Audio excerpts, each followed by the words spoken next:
Hello दोस्तों, मैं हूं विनय कुमार। आप देख रहे हो बार्स स्टडी। यहाँ पर कक्षा 10 एनसीईआरटी मैथ का चैप्टर नंबर 1 जो कि है वास्तविक संख्या, उसको पढ़ने जा रहे हैं। तो सबसे पहले हम वास्तविक संख्या क्या होता है और वास्तविक संख्या का प्रकार, इसको हमने अपने लेक्चर नंबर 1 में बता दिया था आपको, ठीक है।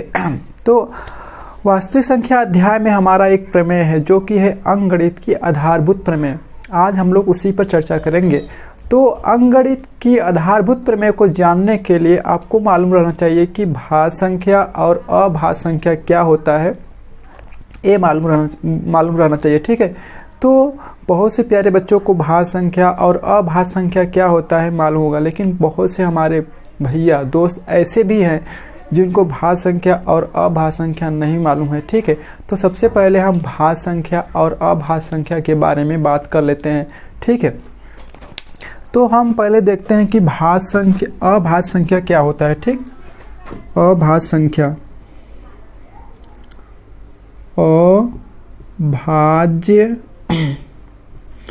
अभाज्य संख्या, इसको हम लोग अंग्रेजी में बोलेंगे प्राइम नंबर,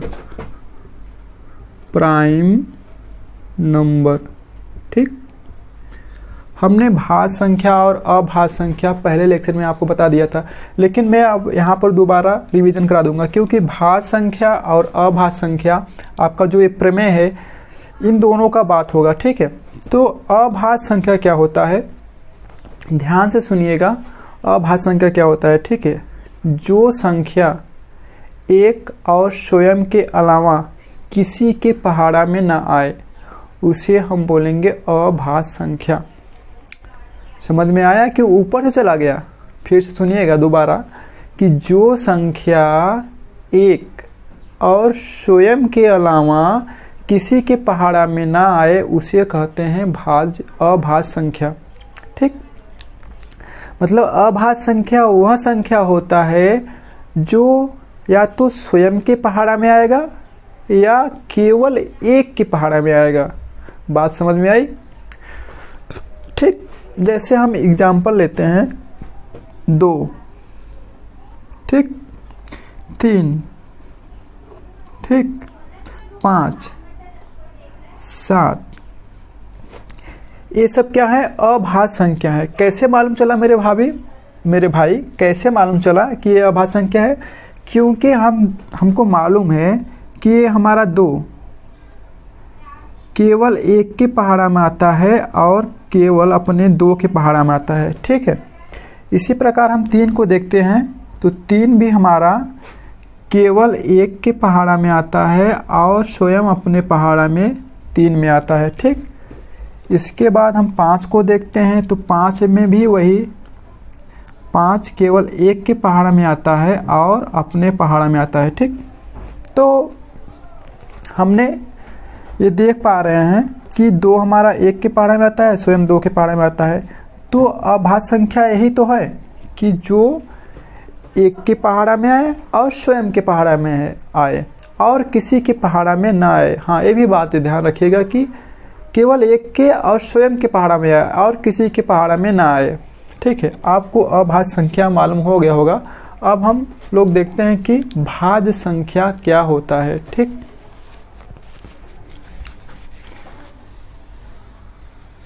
भाज्य संख्या क्या होता है उसको देखते हैं। देखिए,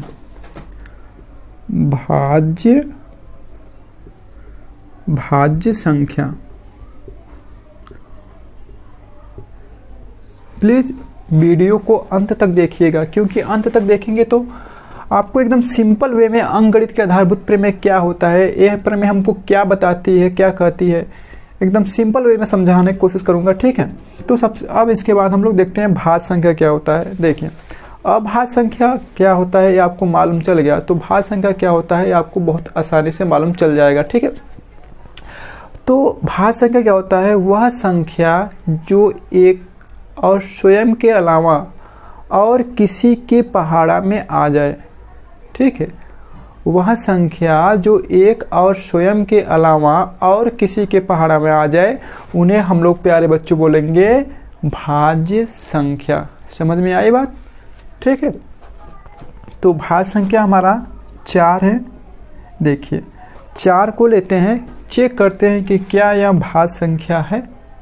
तो भाज्य संख्या का भी हमने आपको डिफिनेशन बताया कि जो संख्या एक और स्वयं के अलावा और किसी के पहाड़ा में आ जाए। ठीक, तो देखिए ये 4 है, 4 एक की पहाड़ा में आएगा। ठीक, और स्वयं 4 के पहाड़ा में आएगा और यह 2 के भी पहाड़ा में आ जाएगा। देखिए यह 1 के भी पहाड़ा में आ गया, स्वयं 4 के भी पहाड़ा में आ गया और 2 के भी पहाड़ा में हमारा 4 आ जाता है। इसलिए यहाँ 4 एक क्या है? भाज्य संख्या है। इसी प्रकार हम 6 को देखते हैं, तो 6 हमारा 1 के पहाड़ा में आएगा। ठीक, आप लोग सभी जानते हो, और स्वयं 6 के पहाड़ा में भी आएगा।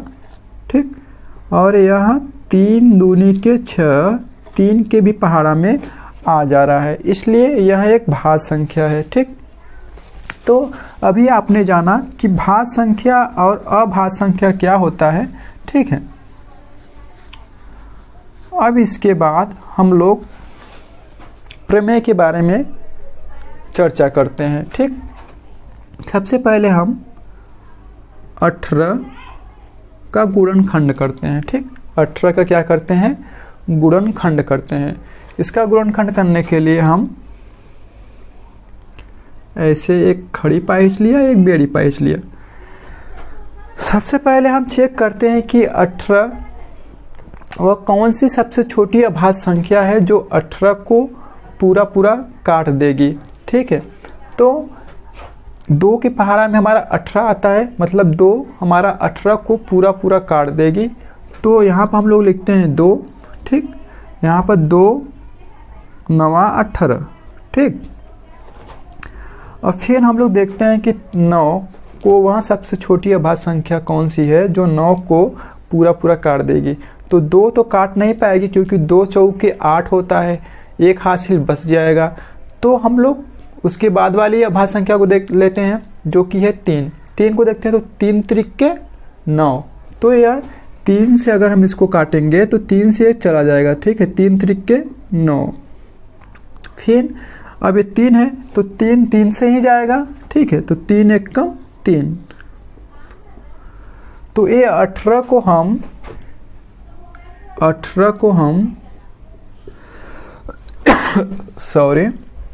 को हम 2 गुणे में 3 गुणे में 3। 18 को हमने क्या लिख दिया? 2 गुणा 3 गुणा 3। ठीक, 18 को हम ऐसे लिख सकते हैं कि नहीं लिख सकते हैं, क्योंकि 2 में अगर 3 का गुणा करेंगे तो 6 आएगा, 2 3 6, और 6 में अगर 3 का गुणा करेंगे तो 6 त्रिके 18। मतलब ये 18 के बराबर ही है और हमने इसको ऐसे लिख दिया। ठीक है, दूसरा एग्जाम्पल लेते हैं 24।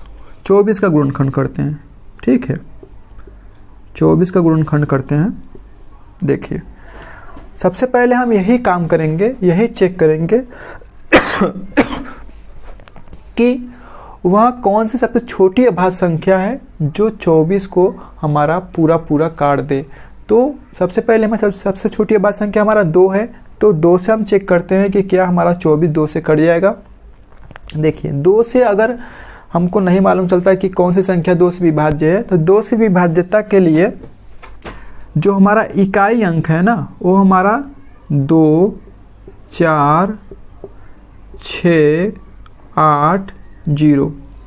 अगर इकाई अंक हमारा 2 4 6 8 0 रहेगा तो वह संख्या 2 से पूर्णतया विभाज्य रहेगी, वह संख्या 2 से पूरी पूरी कट जाएगी। हमारे क्लास में बोरिंग नहीं हो रहा है ना? ठीक है, बोरिंग नहीं लग रहा है ना प्यारे बच्चों?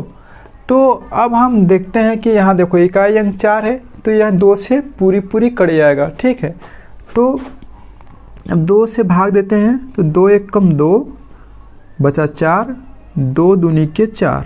ठीक, फिर ये 12 है, अब इकाई अंक 2 है, फिर ये 2 से कटेगा, तो 2 छक्के 12 होता है। ठीक, फिर इसके बाद ये 6 है, इकाई अंक 6 है, इकाई अंक 6 है, तो फिर ये 2 से कटेगा, तो 2 3 6, ठीक, फिर ये 3 से कट जाएगा। तो हमने पाया कि 24 के गुणनखंड क्या क्या हो सकते हैं, 2 गुणे में 2 गुणे में 2 गुणे में 3। देखिए यहाँ पर 2 हमारा 1 2 3, 2 हमारा 3 बार आया है, तो हम इसको इस प्रकार भी लिख सकते हैं 2 के पावर में 3, ठीक। जितनी बार आया है, कोई संख्या जितनी बार आया है बस उसके सिर पे उतना संख्या लिख देना है, ठीक। जैसे यहाँ 2 3 बार आया है ना, तो 2 के ऊपर 3 लिख दीजिए, ठीक। तो अब देखिए 2 की पावर 3 हो गया, अब बचा ये अकेला बेचारा, तो इसको साइड में लिख दीजिएगा, ठीक। 2 गुणे 2 के पावर में 3 गुणे में 3, ठीक। इसी प्रकार हम इसको भी लिख सकते हैं, जैसे यहाँ पर देखिए 2 गुणे 3 है, तो यहाँ 3 हमारा 2 बार आया है, बस 3 के ऊपर 2 लिख दीजिए, ठीक है। उसको बोलते हैं 3 के घाते में 2, ठीक। 2 गुणे में 3 के घाते में 2, 3 का घात कितना है 2 है, 3 की घात 2, ठीक। जितनी बार आया है ना बस उतना उसका घात हो जाएगा, ठीक है। अब इसको ऐसे लिख दिए, बस आपको अंकगणित के आधारभूत प्रमेय आप पढ़ लिए हो, समझ गए हो। देखो अंकगणित के आधारभूत प्रमेय हमें क्या बताती है, ध्यान से सुनिएगा। अंकगणित की आधारभूत प्रमेय हमें क्या बताती है कि प्रत्येक भाज्य संख्या को अभाज्य संख्याओं के गुणनफल के रूप में व्यक्त कर सकते हैं। आपको ब्लैक बोर्ड पे दिख रहा होगा, ब्लैक बोर्ड पे आपको दिख रहा होगा, यही है अंकगणित के आधारभूत प्रमेय। ये क्या बता रही है कि प्रत्येक भाज्य संख्या को अभाज्य संख्याओं के गुणनफल के रूप में व्यक्त कर सकते हैं। प्रत्येक भाज्य संख्या को अभाज्य संख्याओं के गुणनफल के रूप में व्यक्त कर सकते हैं, ठीक। तो देखिए ये हमारा 24 और 18 भाज्य संख्या है। अभी आपको हमने बताया कि भाज्य संख्या क्या होता है, 24 और 18 भाज्य संख्या है, और इनको हमने अभाज्य संख्या, देखिए ये 2 2 2 3, ये क्या है प्यारे बच्चों, अभाज्य संख्या है, ठीक है। अभी आपने पढ़ा ये 2 2 2 3, ये क्या है अभाज्य संख्या है, और इनका हमने गुणा करके रखा हुआ है, गुणनफल के रूप में इसको लिखा हुआ है। तो ये प्रमेय हमको यही चीज तो बता रही है कि जितने भी भाज्य संख्या है उनको अभाज्य संख्याओं के गुणनफल के रूप में हम लिख सकते हैं, व्यक्त कर सकते हैं, ठीक। अब आशा है कि आपको अंकगणित की आधारभूत प्रमेय क्या है मालूम हो गया होगा, ठीक है। अब हम लोग लगे हाथ हम लोग एलसीएम और एचसीएफ निकालना सीख लेते हैं। नहीं, उसके पहले हम यही 24 है ना, 24 को हम लोग इस प्रकार भी तो लिख सकते हैं, जैसे 24 हो गया, ठीक। इसको हमने एक डिब्बा में बंद कर दिया, ठीक है। 24 को मैंने डिब्बा में बंद कर दिया। अब सबसे पहले हमने 24 को तोड़ना है, ठीक है। 24 को क्या करना है, खंडित करना है। तो 24 में हमने जब 2 से भाग दिया था यहाँ पे, तो आया था हमारा कितना, देखिए 2 से हमने भाग दिया तो भागफल हमारा आया था 12। 12 को हम यहाँ लिख देते हैं, ठीक। ये हमारा यहाँ 12 आ गया, ठीक है। अब देखिए 12 हमारा यहाँ आ गया ना। अब 2 तो हमारा अभाज्य संख्या हो गया, बचा हमारा 12 जो कि भाज्य संख्या है। अब 12 को हम लोग तोड़ेंगे, इसको खंडित करेंगे। तो 2 को हमने तोड़ा 2 से, तो आया हमारा 6, ठीक है। क्या आया प्यारे बच्चों, 6 आया। देखिए 2 से हमने 12 में जब भाग दिया था तो 6 आया था, तो हमने 6 यहाँ लिख दिया। अब देखिए अब फिर यहाँ हमारा 2 क्या हो गया, अभाज्य संख्या हो गया, लेकिन हमारा अभी 6 भाज्य संख्या है। अब इसको हम लोग तोड़ेंगे, तो इसको 6 को हम 2 और 3 में तोड़ देंगे, ठीक। आपके बुक में ये क्या है, गुणनखंड वृक्ष, इस प्रकार का भी आपके बुक में सवाल दिया है। आप इसको देख लीजिए किस प्रकार हुआ है। ठीक, अब हम लोग गुणनखंड वृक्ष का एक और सवाल देखते हैं। ठीक है, गुणनखंड वृक्ष का एक और सवाल देखते हैं। जैसे 18 हो गया। ठीक है, ठीक, ये 18 हो गया। ठीक, अब 18 को हमको गुणनखंड वृक्ष की हेल्प से सॉल्व करना है। ठीक, तो सबसे पहले हम ये चेक करेंगे कि 18 हमारा वह कौन सी छोटी अभाज्य संख्या है जो 18 को पूरा पूरा काट दे। तो दो हमारा क्या है, 18 को पूरा पूरा काट दे रहा है। तो 2 हम यहाँ लिखेंगे और 2 से काटने पर जो आएगा उसको 2 से काटने पर 18 में 2 से भाग देने पर जो भागफल हमारा आएगा उसको इस वाले डिब्बे में लिखेंगे। ठीक, तो 2 में 18 का भाग देंगे तो क्या आएगा, 9 आएगा। ठीक, 2 में 18 का भाग देंगे तो 9 आएगा। अब इसके बाद हमारा बचा 9 को हम लोग तोड़ेंगे क्योंकि 2 तो हमारा अभाज्य संख्या हो गया है। अब बचा है भाज्य संख्या हमारा 9, तो 9 को तोड़ेंगे 3 में। 3 गुणे 3 9 होता है। ये हो गया हमारा दूसरे डिब्बे में। इसी को हम लोग बोलते हैं गुणनखंड वृक्ष।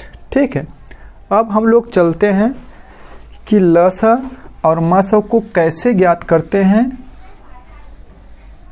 ठीक, इसी को देखते हैं, लसा मसा कैसे ज्ञात करते हैं। सबसे पहले हम जो संख्याएं दी रहेंगी, ठीक है, सबसे पहले हम जो संख्याएं दी रहेंगी उनका हम लोग क्या करेंगे, गुणनखंड करेंगे। ठीक, ये हमने गुणनखंड कर लिया है। अब इन्हीं का हम लसा और मसा किस प्रकार निकालते हैं उसको देखते हैं। ठीक, तो सबसे पहले हम HCF निकालते हैं, यानी मसा HCF यानी मसा।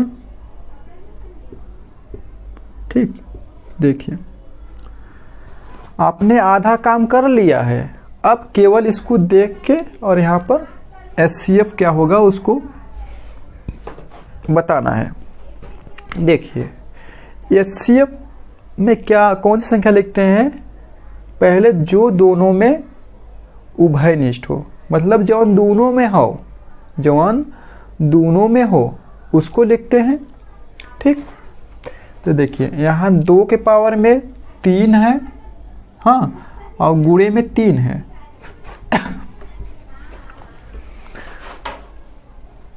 यहाँ पर 2 के पावर में 3 है और यहाँ पर गुणा 3, तो यहाँ पर भी 2 और गुणे में 3 के पावर में 2 है। देखिए 2 और 3 दोनों में है, यहाँ भी 2 और 3 है, 3 गुणे 2, और यहाँ भी 2 गुणे 3 है। तो जो संख्या दोनों में दिख रही है ना, सबसे पहले उसको लिख लो। ठीक, तो हमको दोनों में 2 दिख रही है और 3 दिख रही है। ठीक, अब देखिए हमको दोनों में क्या दिख रही है, 2 और 3 दिख रही है। ठीक, तो और सबसे जिसका घात कम है उसको लिखिए। देखिए अब यहाँ पर 2 के पावर 3 है और यहाँ पर 2 के पावर 1 है, तो किसका घात कम है, आप सभी लोग जानते होंगे किसका घात कम है, 2 के पावर में 1। तो 2 के पावर में 1 हमने लिख रखा है। और यहाँ पर देखिए 3 के पावर में 2 है और 3 के पावर में 1, तो इसमें किसका घात कम है, 3 के पावर में 1, तो हमने यहाँ पर 3 के पावर में 1 लिख रखा है।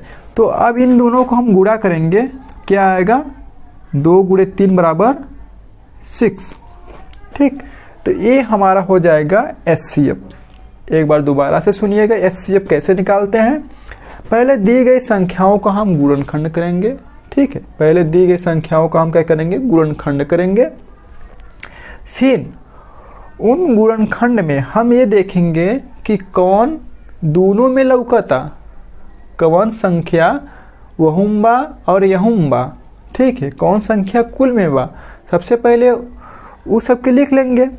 सबसे पहले वो सबके लिख लेंगे, फिर जिसका घात कम है उसको लिखेंगे, फिर घात के ऊपर देखेंगे कि किसका घात कम है उसको लिखेंगे। ठीक है, तो 2 × 3 = 6, ये हमारा हो गया HCF। और एलसीएम क्या होता है, अब हम लोग दूसरा हमको निकालना है एलसीएम, इसको बोलेंगे लस। एलसीएम देखिए आपके बुक में एलसीएम और एचसीएफ बहुत तरीका है एलसीएम और एचसीएफ को याद करने के लिए, लेकिन आपके किताब में क्या है ना, वो बोल देगा आपके एग्जाम में जब ही आएगा ना, तो बोल देगा कि गुणनखंड विधि से हल कीजिए। ठीक है, तो मैं गुणनखंड विधि से आपको बता दे रहा हूँ। ठीक, अब देखिए लस क्या होता है, लस को कैसे निकालते हैं। देखिए जो दोनों में है पहले उसको लिख लो, जो दोनों में है पहले उसको लिख लो। हम लोग निकाल रहे थे एलसीएम। तो एलसीएम कैसे निकलता है, जो दोनों में है, जो ऊपर भी है जो नीचे भी है, जो ऊपर भी है जो नीचे भी है, उनको लिख लो पहले, और जो बचा हुआ है उनको भी गुणा में लिख लो, और जिसका घात सबसे ज़्यादा हो उसको लिखो यहाँ पर। ठीक है, जिसका घात देखो 2 का घात 3 यहाँ ज़्यादा है, 2 की पावर में 3 यहाँ ज़्यादा है, तो 2 की पावर में 3 यहाँ लिखेंगे। ठीक, अब देखिए यहाँ पर 3 के पावर में 1 है, 3 के पावर में 2 है, तो पावर किसका ज़्यादा है, 3 के पावर में 2। ठीक, अभी हमारा निकल गया लस। और यहाँ और कोई संख्या रहता ना, जैसे यहाँ 5 रहता है, ठीक, तो 5 भी यहीं में आ जाता। ठीक है, तो 5 है नहीं तो इसको मिटा देते हैं। अब देखिए ये हमारा लस हो गया। अब 2 की पावर में 3 है, तो ये क्या हो जाएगा, समझने के लिए हम लिख देते हैं 2 का गुणा 3 बार, फिर 3 के पावर में 2 है, मतलब 3 का गुणा 2 बार। अब इसको गुणा कर लीजिए, 2 का गुणा 2 में करेंगे, 2 दूनी के 4, दूनी के 8, 3 के 24, 3 के 72, 2 दूनी के 4, दूनी के 8, 3 के 24, 3 के 72। अब देखिए ये लस हमारा 72 आ गया। हाँ, लस हमारा 72 आ गया और मस हमारा 6 आ गया। देखिए अब हमने लस कैसे निकलता है और मस कैसे निकलता है उसको हमने सीख लिया, और अब जानेंगे कि लस होता क्या है, ठीक, और मस होता क्या है। देखिए सबसे पहले मस क्या होता है, वह 2 या 2 से अधिक संख्याओं का मस, 2 या 2 से अधिक संख्याओं का मस वह बड़ी से बड़ी संख्या होती है जो दी गई संख्याओं को पूर्णतया विभाजित कर दे। एक बार दोबारा से सुनिएगा कान खोलकर, कि वह 2 या 2 से अधिक संख्याओं का मस वह बड़ी से बड़ी संख्या होती है जो दी गई संख्याओं को पूरा काट दे। मैं आपको इसलिए बता रहा हूँ क्योंकि इस पर आपके एक्सरसाइज में सवाल दिया गया है। ठीक है, तो आप इसको जानते रहेंगे तो एक्सरसाइज का सवाल आप आसानी से हल कर लेंगे। ठीक है, फिर अब ल से क्या होता है, वह छोटी से छोटी संख्या, वह छोटी से छोटी संख्या जो दी गई संख्याओं से पूर्णतया विभाजित हो जाए, जो दी गई संख्याओं से पूर्णतया विभाजित हो जाए। मतलब मस हमारा होता है कि वह छोटा से, ये सबसे छोटी संख्या है। ठीक है, 6 हमारा सबसे छोटी संख्या है जो 24 और 18 को पूरा काट देगी। इससे छोटी संख्या कोई नहीं है जो कि 24 और 18 को पूरा काट दे। यही हमारा मस होता है। और लस क्या है, वह बड़ी से नहीं, देखिए मस हमारा है कि वह बड़ी से बड़ी संख्या जो 24 और 18 को पूरा काट दे।